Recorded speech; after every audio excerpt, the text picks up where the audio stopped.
मध्य प्रदेश में भारत जोड़ो यात्रा पर हमला, भड़की कांग्रेस। कांग्रेस का आरोप, नेता प्रतिपक्ष की जान लेने की साजिश। नेता प्रतिपक्ष बोले, सुरक्षा में बार बार हो रही है चूक। सिंधिया के गढ़ में कांग्रेस ने खड़ी कर दी है बड़ी चुनौती। मध्य प्रदेश में 20 नवंबर को भारत जोड़ो यात्रा प्रवेश करेगी। यात्रा इंदौर और उज्जैन संभाग को ही कवर कर पाएगी। जो संभाग टूट गए हैं वहां भारत जोड़ो यात्रा अलग से निकाली जा रही है।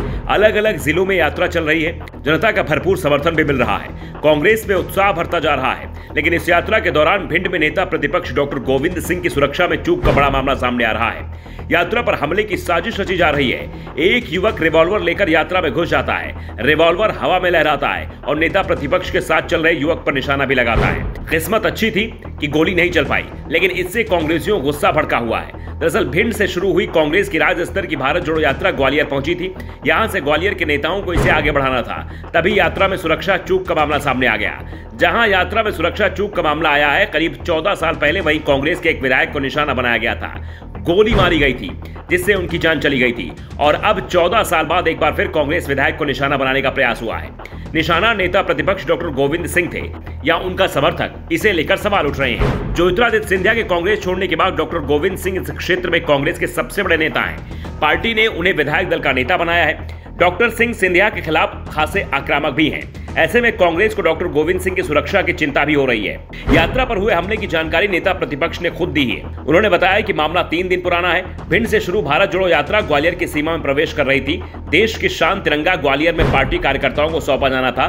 तभी उनके सामने एक युवक आ गया। हाथों में लोडेड देसी रिवॉल्वर पकड़े हुआ था। युवक ने हमारे एक समर्थक को निशाना बनाने की कोशिश की, लेकिन उस पर कांग्रेस कार्यकर्ताओं की नजर पड़ गई, इसलिए गोली नहीं चल पाई। गोली चल जाती तो अनर्थ हो सकता था। चीना झपटी में हमारे एक समर्थक को चोट भी आई है। नेता प्रतिपक्ष ने कहा कि हमने तुरंत ही ग्वालियर के पुलिस कप्तान को फोन मिलाया, घटना की जानकारी दी।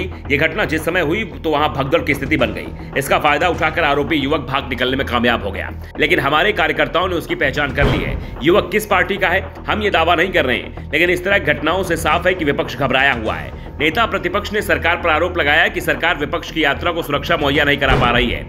यात्रा में पर्याप्त सुरक्षा बंदोबस्त नहीं किए गए हैं। ग्वालियर में तो कोई व्यवस्था ही नहीं थी। ईश्वर की कृपा और लोगों की सजगता से बड़ी घटना बच गई।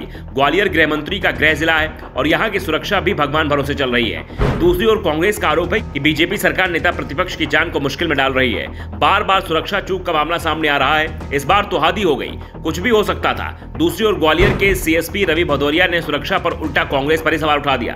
भदौरिया ने कहा कि पुलिस को भारत जोड़ो यात्रा की कोई सूचना नहीं दी गई थी, न ही ये खबर थी कि नेता प्रतिपक्ष भी यात्रा में साथ चल रहे हैं, इसलिए यात्रा को पर्याप्त सुरक्षा नहीं दे पाए। घटना की रिपोर्ट दर्ज कर ली गई है। पुलिस ने देशी रिवॉल्वर जब्त कर लिया है। जल्द ही आरोपी को भी गिरफ्तार कर लिया जाएगा। मामले को राजनीतिक रंग नहीं दिया जाना चाहिए, क्योंकि ये आपसी लड़ाई का मामला है। Bureau report, the Navdarpan news.